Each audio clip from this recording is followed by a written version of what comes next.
Si le Bénin doit atteindre la souveraineté alimentaire tant souhaitée, notamment dans les produits carnés et halieutiques, la production locale doit se montrer à la hauteur de la demande des populations en protéines animales.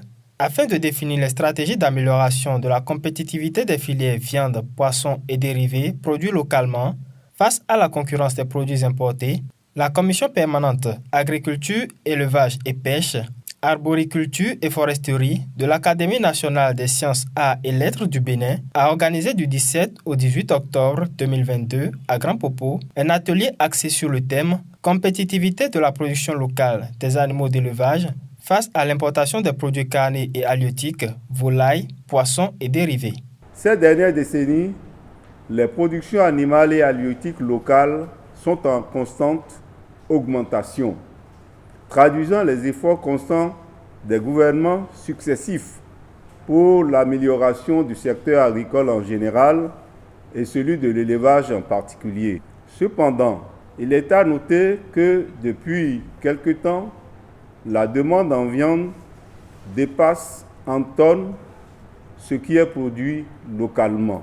La demande croissante de la population est de nos jours satisfaite par l'importation des ressources protéiniques sous forme de congelés, en plus de la production locale. Ces importations de produits carnés, représentées surtout par les volailles, les poissons et dérivés, sont en accroissement au regard de la faible compétitivité de la production locale et inquiètent de jour en jour les producteurs locaux.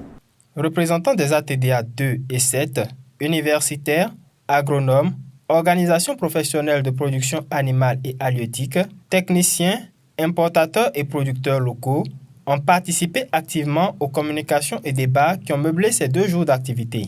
Ils ont révélé que les consommateurs béninois expriment une préférence pour les viandes et poissons produits localement. Néanmoins, les habitudes de consommation montrent le contraire en raison des coûts des produits importés nettement plus abordables.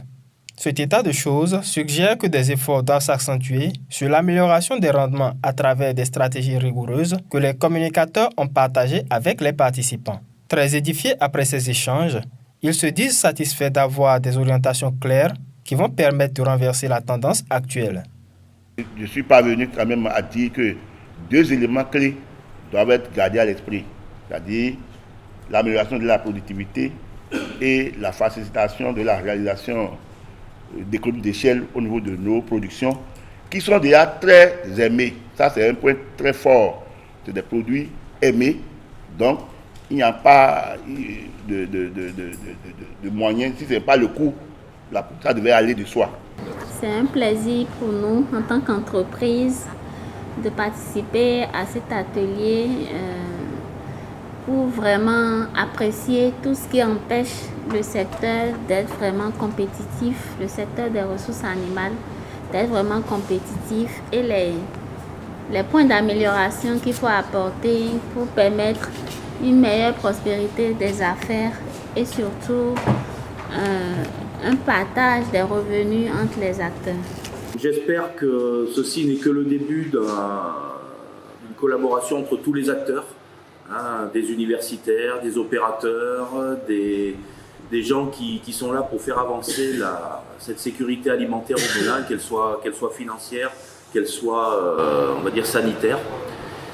Donc vraiment, je vous remercie une nouvelle fois et j'espère que je saurai vous amener toute mon expérience et tout mon savoir-faire pour que le Bénin s'en sorte grandi et puisse avancer vers cette autonomie que nous recherchons tous. En tant qu'importateurs, nous sommes disposés à accompagner les producteurs locaux afin que le Bénin, notre pays, ne puisse plus être tributaire des autres pays. Les différentes orientations formulées au cours de ces 2 jours seront adressées aux décideurs politiques afin de formuler des politiques de résilience que d'aucuns espèrent courageuses et protectionnistes.